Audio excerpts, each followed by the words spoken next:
Mavis's visit had done wonders to Frank's attitude. He worked very hard and would talk of nothing but Mavis.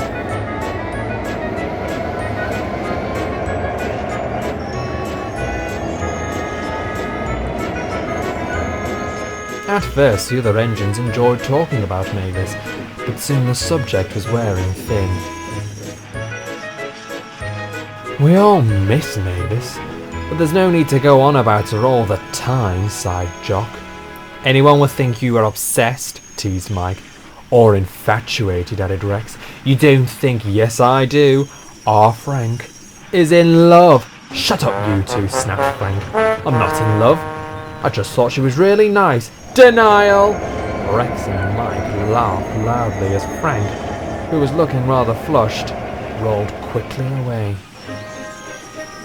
A few days later, the subject of Mavis was brought up again, but this time for good reason.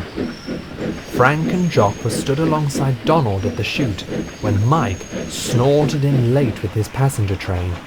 A herd of sheep had escaped from their field, which in turn had delayed Mike and made him very cross. "Stupid sheep," he grumbled. "It's the same every year. They escape from the field and take no notice of when I'm coming. I'm sick of it." "At this rate you'll have to have cow catchers and side plates like Mavis," observed Frank. "We may all have to." "We better not," shouted a voice. Bert came storming up alongside. "It would ruin my image." "Image?" said Jock. "You look exactly the same as me." Ever since Bert had been given a new appearance due to his major overhaul, the other engines had noticed it had made him quite conceited. "Yes, but I look more well-proportioned than you," puffed Bert cheekily. Jock rolled his eyes. "Anyway," continued Bert, "we can't wear cow-catchers. It would make me look as if I was scared of animals, when really it should be the other way around." "They're probably more scared of your attitude," huffed Jock. "The animals are most likely used to us by now," said Frank. "That's why they aren't scared." "Well, they should be. Animals and engines do not mix," scoffed Bert. Donald had overheard the conversation and interrupted. "You dinna have talk a lot of rubbish, Bert. Animals and engines do mix. Just take a wee look at me and me quackaroo." "Your what?" "Me quackaroo." He means his duck. There, happily perched on Donald's tender, was a small duck, more affectionately known to everyone as Donald's duck, or as Dilly.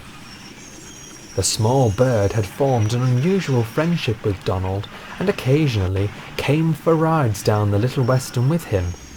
Bert was unimpressed. "You should be reprimanded for having livestock on the footplate." "She's no livestock, she's me friend," snorted Donald. "Fine, a pet then, which is far worse. She's never done anyone any harm." "That's as may be, Donald, but animals cause confusion and delay, as proved by Mike's incident today. It'll only be a matter of time before she'll do the same. You're absolutely crackers to think otherwise." Bert puffed lordly away. "Dinna fash yourself, me quackaroo. He'll get his comeuppance sooner or later." Donald fumed away.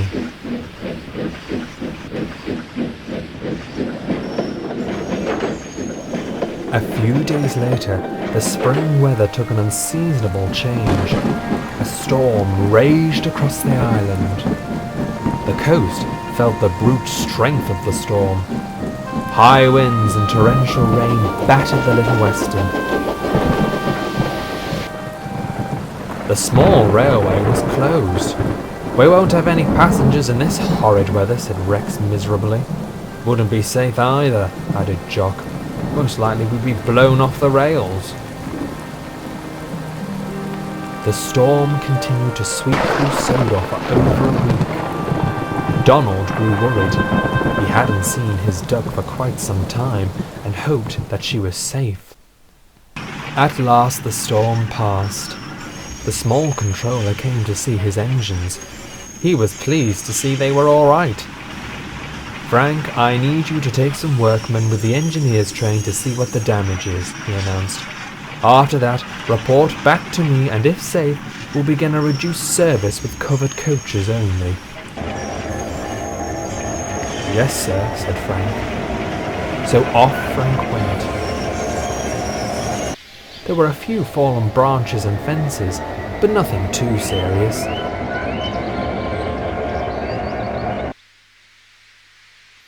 He returned and reported back that everything was safe, to the delight of all the engines and the small controller. Bert was chosen to take the first train. He was pleasantly surprised to see there were quite a number of passengers boarding the train. Soon, he set off.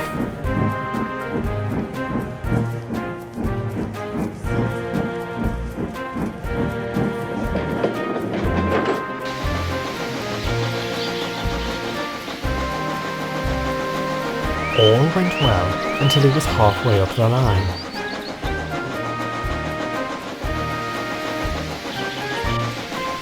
Here, there is a pond, out of sight behind a small wood. The line climbs here. Bert was attacking the gradient in fine style. But his driver quickly shut off steam. Ahead of them appeared to be a duck. "It'll move," snorted Bert. "And what if it doesn't?" interrupted his driver. "Better to be safe than sorry."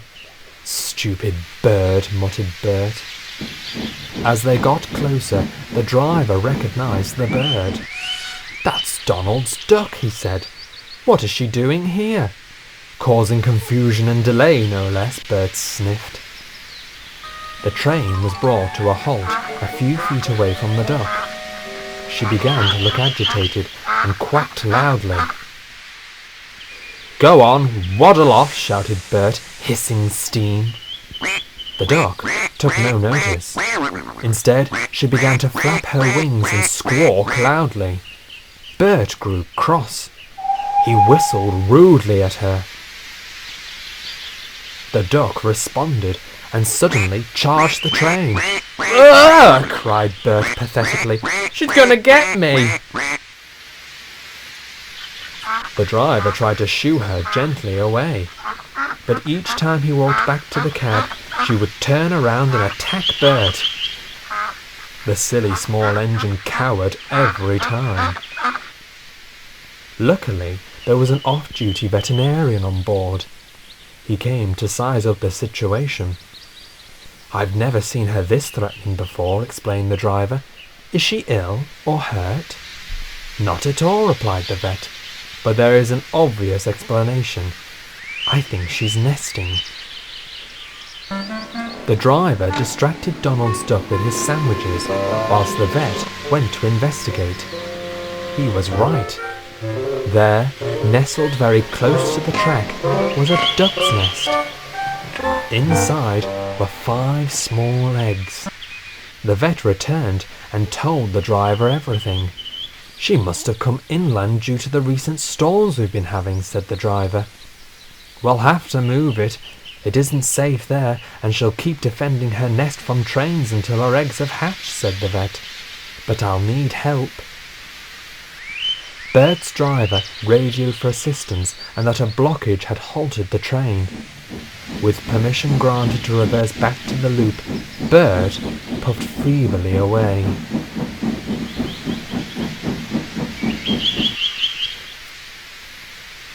Frank passed Bert in the loop with some workmen.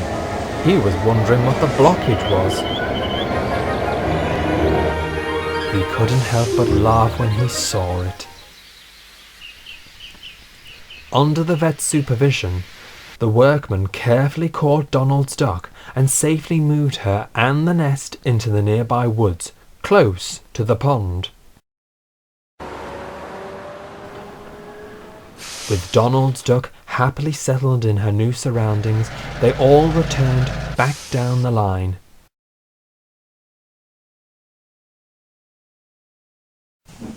The vet rejoined the train, and Bert restarted his journey.